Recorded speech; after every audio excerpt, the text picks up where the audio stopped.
रोज़ाना इसी तरह इस्लामिक वाक़या सुनने के लिए हमारे चैनल को सब्सक्राइब ज़रूर करें। दोस्तों, अल्लाह के प्यारे नबी हज़रत सुलेमान अलैहिस्सलाम के दरबार में एक दिन इंसानों और जिन्नों को दरमियान खूब बहस मुबाहिसा जारी था, जिसका मौजू तकदीर और तकदीर था। इंसानों के पास मजबूत दयालान थे कि तकदीर यानी किस्मत नहीं बदली जा सकती, जबकि जिन्नात इस बात पर वजह से थे कि महफूज बदबीर के तस्वीर बदली जा सकती थी। हज़रत सुलेमान अलैहिस्सलाम ने देखा कि जिन्नात इस बात को मानने को तैयार नहीं और कह रहे हैं कि तदबीर और तकदीर बदली जा सकती है।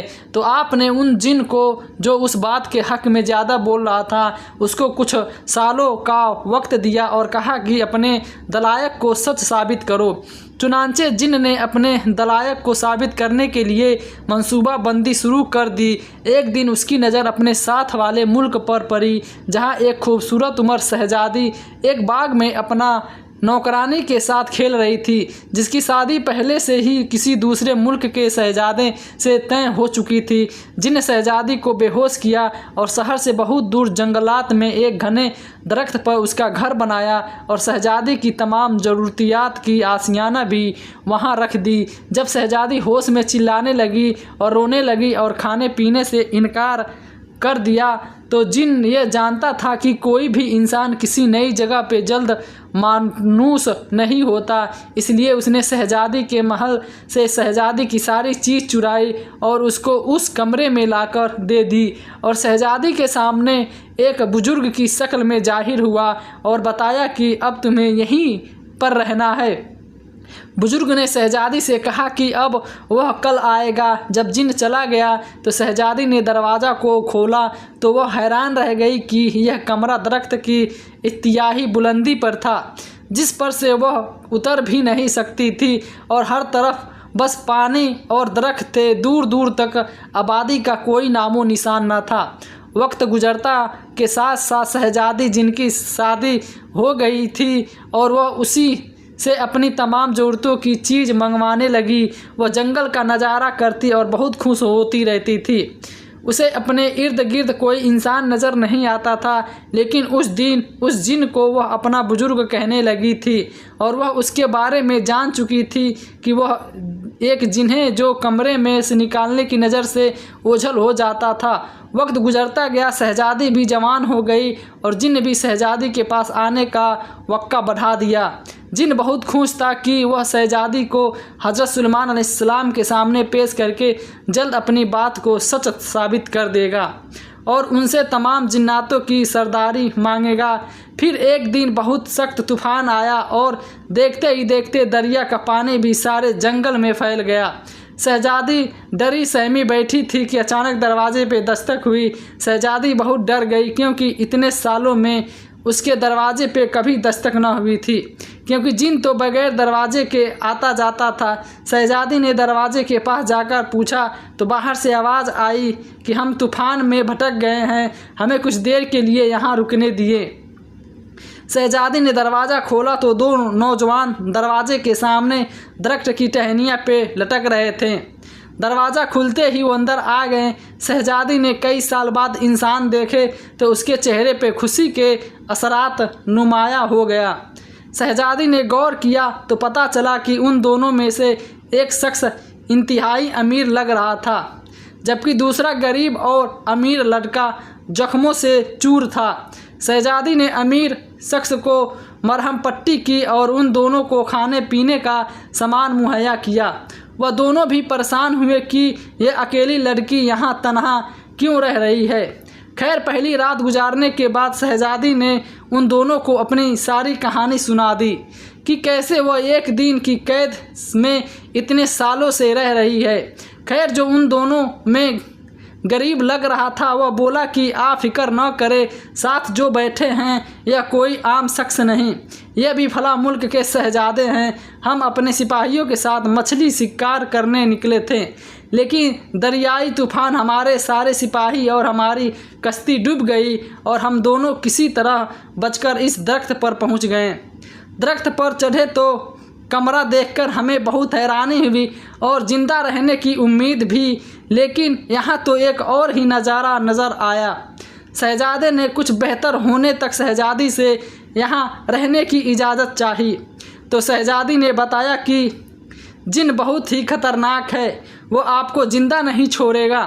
अचानक जिन के आने का वक्त लंबा हुआ और उस दौरान शहजादा बेहतर हो गया और वही हुआ जो तकदीर को करना था कि शहजादी और शहजादे को आपस में प्यार हो गया। उस प्यार को देखकर उस गरीब ने कहा, जनाब मैं आप दोनों को कर देता हूँ, क्योंकि आपका इस तरह यहाँ अकेला रहना ठीक नहीं, और इसके बाद मैं जल्द से जल्द शहर तक पहुँचकर आपके लिए मदद के लिए कोई चीज़ लेकर आऊँगा। तूफ़ान की वजह से लड़का तादाद तख्त से नीचे पड़े हैं, मैं किसी तरह चला जाऊँगा। यह सारी बहस सुनकर शहजादी और शहजादा राज़ी हो गए और उस गरीब ने इनका निकाह पढ़ाया और इजाज़त लेकर चला गया। और चंद रोज़ गुजरने के बाद जिन आ गया। शहजादी ने शहजादे को किसी ऐसी जगह छुपाया कि जिन को सुराग तक न मिल सका। जिन आते ही नए इंसान की वजूद की बू का अंदाज़ा लगाया और कहा कि यहाँ कोई आया है। शहजादी ने उससे कहा, यह कहकर टाल दिया कि यहाँ इस जंगल में इस बुलंदी पे कौन आ सकता है। खैर जिन शहजादी को खाने पीने का सामान देकर फिर से चला गया और बता गया कि कुछ दिनों बाद दोबारा आऊँगा। शहजादा भी तब तक सेहतमंद हो गया था। अब शहजादी और शहजादा दोनों इस इंतज़ार में थे कि कब वह आदमी शहर से मदद लेकर पहुँचेगा।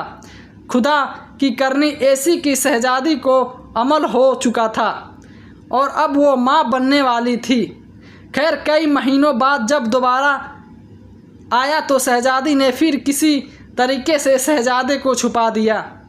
जिन आकर कहने लगा कि तैयार हो जाओ, आज मैं तुम्हें अपने आका हज़रत सुलेमान अलैहिस्सलाम के पास पेश करने वाला हूँ।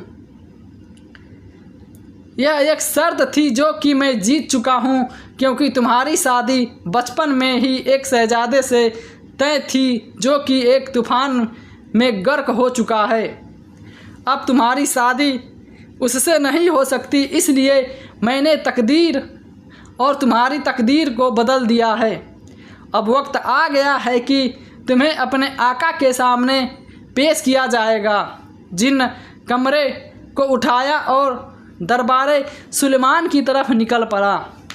उधर शहजादी ने उसी दौरान बच्चे को भी पैदा कर दिया। जिन बादशाहों वक्त हज़रत सुलेमान अलैहिस्सलाम के दरबार में पहुंच गया और फ़ातिमा ने अंदाज में दरबार में जो लोग थे उनसे मुखाफित होकर कहने लगा कि 12 साल पहले तदबीर और तकदीर की जो बहस छिड़ी थी कि जो खुदा ने लिखा है वह बदल नहीं सकता। मैं फला बादशाह की बेटी को उठाकर ले गया था, जिसकी मंगनी फला बादशाह के बेटे से हो चुकी थी, लेकिन अब उस शहजादे की कश्ती के हादसे में वफ़ात हो चुकी है। जांच पड़ताल करवा लीजिए। तो मुझे मालूम हुआ कि अब शहजादी की शादी कहीं और हो सकेगी और हम तदबीर को तकदीर में से बदल सकते हैं। अगर मैं इसको उठाकर न ले जाता तो शहजादी की शादी उसी शहजादे से हो जानी थी।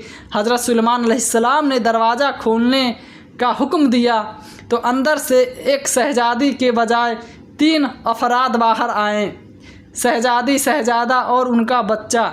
जिन यह सब कुछ देखकर हैरान हो गया। हज़रत सुलेमान अलैहिस्सलाम ने उस शहजादे से पूछा कि तुम उसी मुल्क के शहजादे हो जिससे शहजादी की मंगनी हुई थी। शुरू से लेकर आखिरी तक सारा किस्सा सुनाया। किस्सा सुनाने के बाद जिन हज़रत सुलेमान अलैहिस्सलाम के कदमों में गिर पड़ा और रोते हुए कहने लगा कि बेशक तकदीर अल्लाह के हाथ में है।